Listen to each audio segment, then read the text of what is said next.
Bonjour et bienvenue dans cette nouvelle vidéo outil. Alors les vidéos outils c'est quoi? C'est un problème, une solution.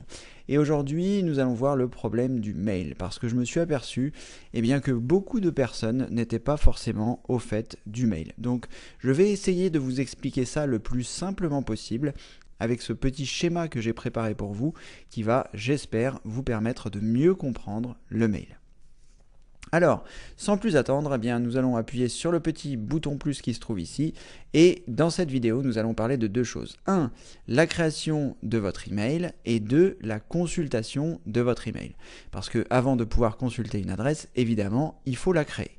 Donc la plupart du temps, pour la création d'email, vous avez plusieurs solutions que voici. Donc vous avez celle qui va être fournie par votre fournisseur d'accès Internet, FAI voulant dire fournisseur d'accès Internet. Vous avez également la possibilité d'avoir une adresse qui est fournie par un fournisseur d'adresses externes, comme par exemple Google, Yahoo et d'autres fournisseurs d'adresses email externes. Et vous avez également la possibilité d'avoir une adresse qui vous est fournie avec votre nom de domaine. Alors ça, c'est un petit peu plus avancé pour les personnes qui ne savent pas exactement ce que c'est. Lorsque vous achetez un nom de domaine, par exemple google.fr c'est un nom de domaine, coca-cola.fr c'est un nom de domaine, et si vous voulez avoir votre propre nom de domaine, si vous avez votre société, vous pouvez avoir monentreprise.com par exemple. Donc si vous avez une adresse email de type contact@monentreprise.com, c'est un email qui est rattaché à votre nom de domaine. Ça, c'est un petit peu avancé. On va se concentrer pour le moment sur celle qui est fournie par votre fournisseur d'accès Internet et celle que vous avez éventuellement pu créer sur un fournisseur d'adresse email externe. Alors, nous allons voir tout de suite les avantages et les inconvénients de ces trois choses-là pour la création de l'email. Comme ça vous permettra de savoir quel est le plus pertinent en fonction de votre utilisation. Donc, je vais commencer par celle qui est fournie avec votre fournisseur d'accès Internet. Votre fournisseur d'accès Internet, c'est par exemple Free, c'est par exemple Orange, c'est par exemple Bouygues, en fonction de la société qui vous a vendu votre accès Internet. Alors les avantages d'avoir une adresse fournie par le fournisseur d'accès Internet, c'est que vous avez cette adresse qui est fournie quand vous souscrivez à un forfait Internet. Donc en théorie, c'est inclus avec celui-ci. Donc il n'y a pas beaucoup d'avantages parce que vous allez voir les avantages des autres fournisseurs, mais là, il n'y a pas vraiment d'avantage à avoir cette adresse, si ce n'est qu'elle vous est fournie comme ça, que vous n'avez pas forcément grand-chose à faire. Mais néanmoins, il n'y a pas beaucoup d'avantages.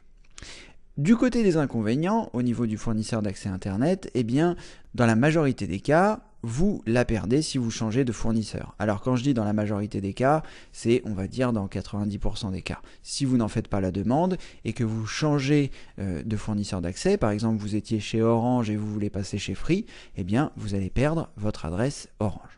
Donc c'est quelque chose d'assez pénible parce que effectivement, lorsque vous avez une adresse email, vous avez donc les contacts qui vous joignent sur celle-ci et si vous devez changer, il faudra prévenir tous vos contacts. Si vous avez 3 contacts, tout va bien. Si vous en avez 300, c'est un petit peu plus compliqué. D'autant que vous allez envoyer un mail en disant à ces 300 personnes j'ai changé d'adresse. Pour la plupart, elles ne vont pas changer, elles continueront de vous écrire à votre ancienne adresse. Donc c'est un petit peu pénible. Et enfin, si vous passez par le webmail, en général, vous avez de la publicité. Je vous expliquerai ensuite ce qu'est le webmail, mais en gros, quand vous consultez votre adresse sur Internet, il y a des publicités un petit peu partout. Donc ça, c'est également un inconvénient. Donc ça, c'est lorsque vous passez par votre fournisseur d'accès Internet, et donc il n'y a pas vraiment d'intérêt. Le seul intérêt, comme je vous le disais tout à l'heure, c'est qu'elle vous soit fournie et que vous n'ayez pas eu besoin de la créer. Mais dans la majorité des cas, il vaudra mieux créer une adresse externe avec la seconde possibilité qui est ici, fournie par un fournisseur externe. Donc les fournisseurs externes, comme je vous le disais, ça peut être Google, ça peut être Yahoo, ça peut être éventuellement Microsoft, voilà, qui vont vous permettre de créer gratuitement une adresse email externe. Et là, dans les avantages et les inconvénients, donc au niveau des avantages, vous êtes totalement indépendant de votre fournisseur d'accès Internet. C'est-à-dire que si vous changez, si vous passez de Free à Orange ou si vous passez de Orange à Bouygues ou de Free à Bouygues, vous allez conserver votre adresse email puisque vous l'avez créé chez un fournisseur indépendant. Donc ça, c'est vraiment un très gros avantage parce que comme je vous le disais tout à l'heure, si vous êtes appelé à changer de fournisseur d'accès, ça peut être pour des raisons diverses, soit vous déménagez, soit vous avez une meilleure offre à la concurrence, soit vous avez tout simplement une meilleure connexion à la concurrence, donc vous pouvez être appelé à changer. Et donc, eh bien, le fait d'avoir une adresse externe vous permettra d'être totalement indépendant par rapport à votre fournisseur d'accès Internet et vous n'aurez pas donc à recontacter tous vos contacts pour leur dire « j'ai changé d'adresse ». Ensuite, le second avantage, c'est que vous allez avoir également la possibilité d'avoir quasiment un nombre illimité d'adresses, puisque entre les différents fournisseurs d'adresses externes, vous pouvez en avoir un grand nombre.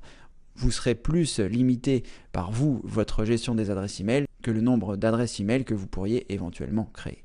Et puis l'avantage également, eh bien, c'est que c'est gratuit. Donc que ce soit Google, que ce soit Microsoft, que ce soit Yahoo, c'est gratuit. Donc tout ça, vous allez pouvoir l'avoir gratuitement, quel que soit le nombre d'adresses que vous allez choisir. Alors du côté des inconvénients, est-ce qu'il y en a ? Apparemment oui. Donc du côté des inconvénients, il faut que vous choisissiez bien votre fournisseur d'adresse email externe, parce que si vous le choisissez mal et qu'il disparaît, eh bien vous aurez un petit peu le même problème que votre fournisseur d'accès Internet. C'est la raison pour laquelle moi j'ai choisi Gmail, qui est donc le service de messagerie de Google, et a priori il ne va pas disparaître. En tout cas j'espère, ça fait plus de 5 ans que je l'utilise, j'en suis très content, et donc il n'y a pas de raison que celui-ci disparaisse. Alors l'autre inconvénient également, c'est que si vous passez par le webmail, on reviendra tout à l'heure sur la différence entre le webmail et les logiciels locaux, je vous en reparlerai. Si vous passez par le webmail, eh bien vous allez avoir de la publicité. Alors en fonction du fournisseur d'accès, elle est plus ou moins présente. Sur Gmail, c'est assez discret, c'est sous forme de petits liens et c'est vraiment discret. Après, tous les autres fournisseurs peuvent mettre de la publicité qui est plus ou moins discrète. Si vous êtes sur Microsoft et que vous consultez votre adresse sur le webmail de Microsoft, eh bien, vous allez avoir pas mal de publicité. Voilà, donc ça c'est pour le fournisseur d'adresse externe. Ensuite, donc pour ce que je vous disais tout à l'heure, celui qui vous est fourni avec votre nom de domaine, si vous avez acheté un nom de domaine pour votre société, ce qui est un petit peu plus avancé que les deux premières, eh bien pareil, vous allez avoir des avantages et des inconvénients. Les avantages, eh bien, c'est que ça fait plus professionnel. C'est vrai que quand vous avez une adresse avec votre nom et votre prénom, ou juste votre prénom, ou juste votre nom, arrobase le nom de votre société, on se dit que voilà, c'est quelqu'un qui a sa société et c'est un petit peu plus professionnel. Voilà, ça va faire partie des avantages. Ils ne sont pas vraiment très nombreux, mais en tout cas, voilà, ça va ajouter un petit peu de crédibilité à votre adresse. Ensuite, au niveau des inconvénients, eh bien, vous devez posséder un nom de domaine parce que vous ne pouvez pas créer une adresse votre prénom @masociété.com si vous n'avez pas réservé ce nom de domaine. Donc ça, voilà, c'est un des inconvénients. Vous devez posséder un nom de domaine. Et ensuite, c'est un petit peu comme le fournisseur d'accès Internet. Si vous perdez vous allez perdre votre ou vos adresses si vous ne payez plus votre nom de domaine ou si vous avez oublié de le payer et que quelqu'un d'autre l'a racheté. Ça peut arriver. Donc ça, c'est un petit peu problématique. Et donc voilà, il faut savoir ce qu'on fait quand on passe par ce système qui est là. Et enfin, eh bien, la plupart du temps, enfin d'ailleurs pas la plupart du temps, mais réserver un nom de domaine ou posséder un nom de domaine, c'est payant. Donc il vous faut un hébergeur, un nom de domaine pour pouvoir avoir la possibilité de créer cette adresse email. Donc c'est payant. Donc en gros, le seul avantage d'avoir ici ce nom de domaine, eh bien, c'est que ça fasse plus professionnel. C'est à peu près le seul avantage que je vois. Voilà, donc une fois que vous avez compris le principe de la création de votre adresse email, vous allez pouvoir choisir ce qui vous correspond le mieux. Donc si vous voulez vraiment être professionnel, il faut passer par un nom de domaine que vous allez acheter puis héberger. Si vous voulez quelque chose qui va durer dans le temps, eh bien il faut prendre quelque chose qui est fourni par un fournisseur externe de votre fournisseur d'accès Internet, et auquel cas n'oubliez pas de bien le choisir parce que il ne faudrait pas qu'il disparaisse. Et enfin, eh bien l'adresse fournie par votre fournisseur d'accès Internet, le seul avantage que je vois, eh bien c'est qu'elle vous est fournie, que vous n'avez rien à créer, que vous n'avez rien à paramétrer. C'est à peu près le seul avantage que je vois de conserver son adresse par le fournisseur d'accès Internet. Voilà, donc ça c'est pour la création de l'adresse email. Une fois que vous avez créé votre adresse email, maintenant va venir la consultation de votre adresse email. Alors là, eh bien, vous allez avoir deux possibilités et la configuration. Donc ici, je vais couvrir dans cette vidéo les deux possibilités qui s'offrent à vous et je referai une autre vidéo pour vous expliquer la configuration en elle-même parce que ça devient après un petit peu plus technique. Là, on est en train plus de discuter sur ce qui est possible, ce qui n'est pas possible, les avantages et les inconvénients. Et après, dans une autre vidéo, je vous expliquerai un petit peu la configuration et à quoi correspond tel ou tel protocole. Alors ici au niveau du webmail, donc le webmail qu'est-ce que c'est? Le webmail c'est la possibilité pour vous de consulter vos messages directement sur internet, c'est-à-dire que vous allez ouvrir un navigateur internet, que ce soit Google Chrome, que ce soit Mozilla Firefox, que ce soit Internet Explorer, que ce soit Edge, vous allez ouvrir un navigateur internet et vous allez vous rendre sur le webmail de votre fournisseur d'adresse email. Donc si c'est votre fournisseur d'accès, vous allez par exemple taper free.fr, ensuite vous allez cliquer sur le webmail et à partir de là, vous pourrez consulter vos messages de chez Free. Si par exemple, vous avez pris ça sur Google, vous allez aller sur Google, vous allez cliquer sur Gmail et vous allez consulter vos messages directement à partir de ce que l'on appelle le webmail. Webmail, c'est tout simplement consulter ces mails par l'intermédiaire du web. Alors, vous avez également la possibilité d'avoir des logiciels installés sur votre ordinateur et qui vont consulter vos messages.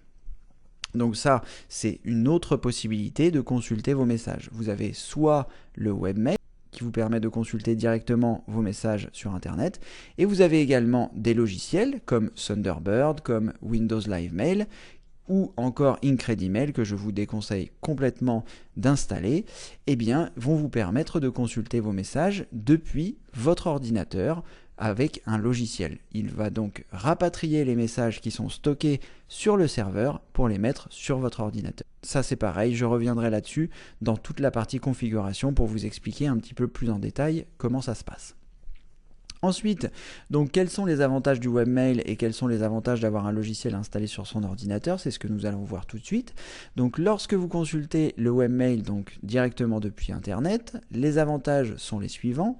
Vous pouvez consulter vos mails de partout et tout le temps, et non pas totu le temps, mais tout le temps. Donc vous pouvez les consulter de partout et tout le temps. Ça veut dire quoi? Ça veut dire que si vous êtes chez vous et que vous consultez avec le webmail, vous allez avoir vos messages. Si vous allez chez des amis et que vous consultez par le webmail, vous allez également avoir les messages sur leur ordinateur. Si vous venez chez moi, vous pourrez également consulter vos messages depuis mon ordinateur. Donc ça, c'est un des avantages du webmail. Vous pouvez conserver quasiment tous vos mails. Donc puisque ce n'est qu'une consultation de vos messages, tous les messages restent stockés sur le serveur de votre fournisseur d'accès.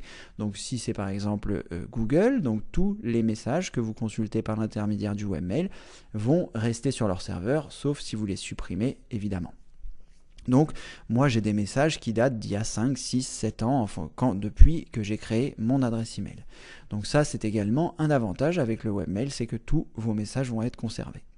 Ensuite, ils sont généralement simples d'utilisation après une première prise en main. C'est ce que je vous explique dans la formation sur le mail. Ensuite, un des avantages énormes également, c'est que le webmail en question, par exemple celui de Google pour reprendre l'exemple, c'est qu'il va gérer pour vous les sauvegardes de vos mails. Vous n'avez pas à vous soucier de savoir si par exemple à la différence quand vous les récupérez sur votre ordinateur, il faudra faire des sauvegardes parce que si votre ordinateur plante, vous risquez de perdre vos mails. Donc là, pareil, l'avantage c'est qu'il va gérer les sauvegardes de vos mails.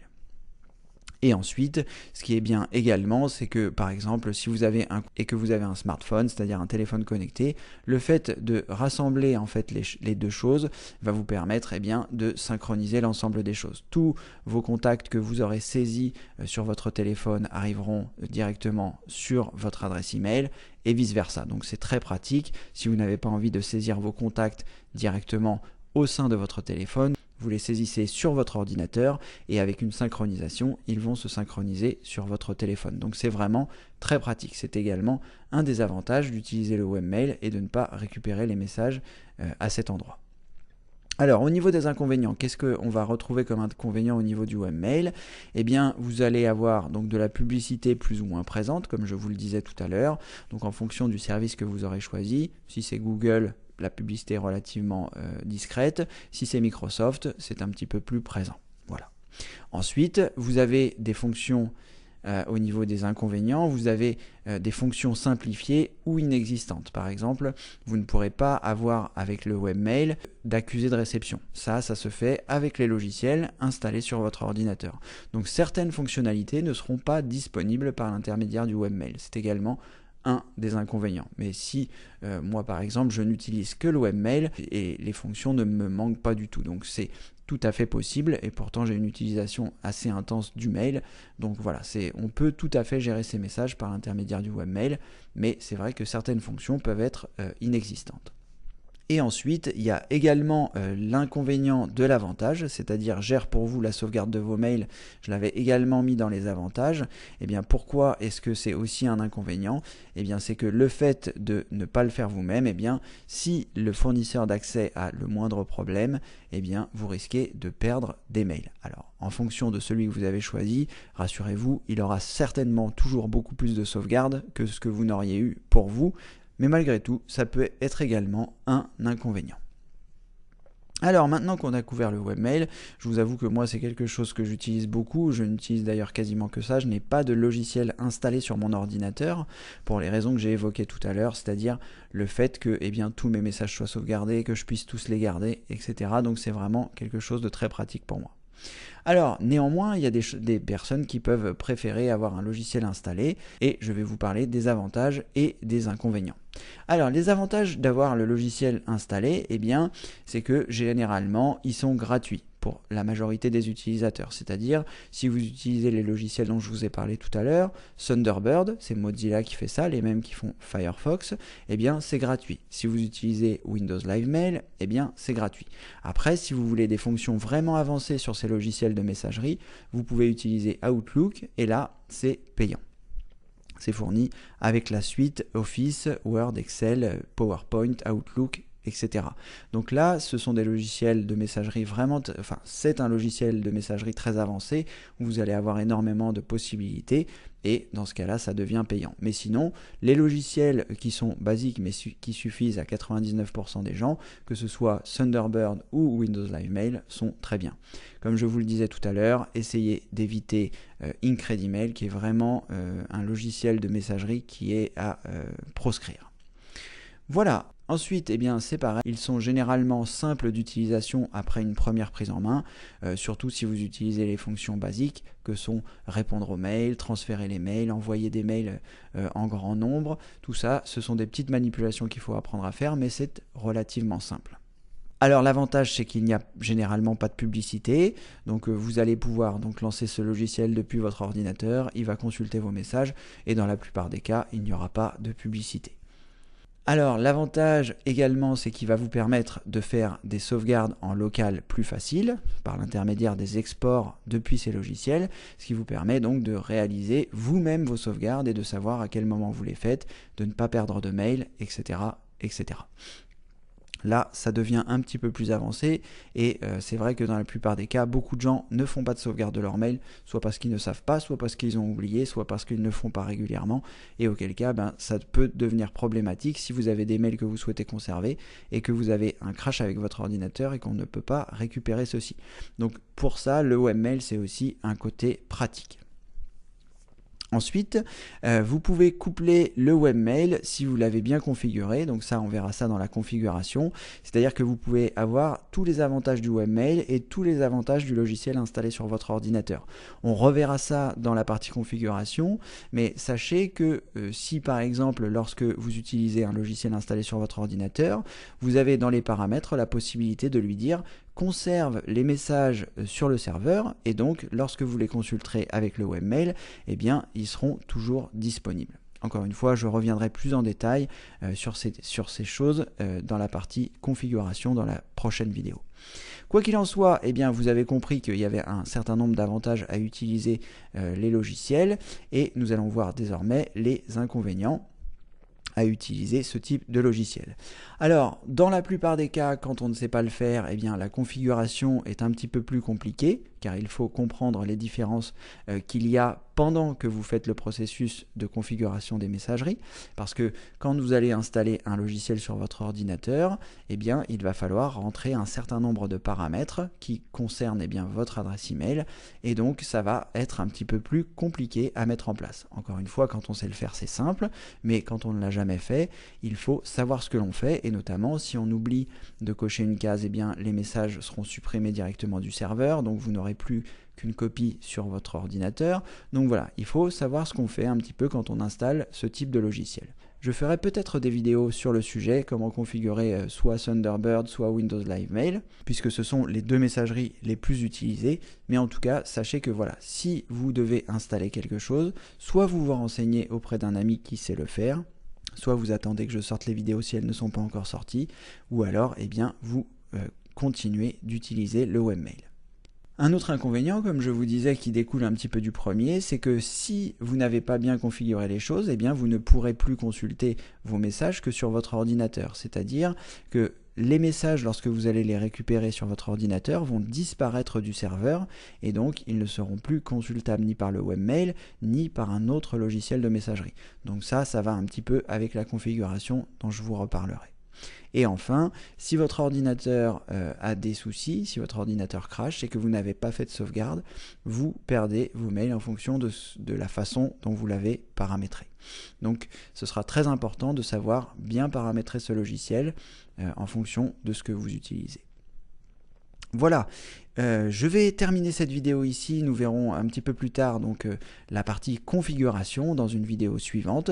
J'espère que vous avez appris un petit peu plus sur le mail et que vous savez désormais quel type de messagerie vous allez pouvoir créer et en fonction de vos besoins, et ensuite eh bien, quel type de choix vous allez prendre pour la consultation de votre adresse email, soit le webmail, soit eh bien, l'installation d'un logiciel sur votre ordinateur.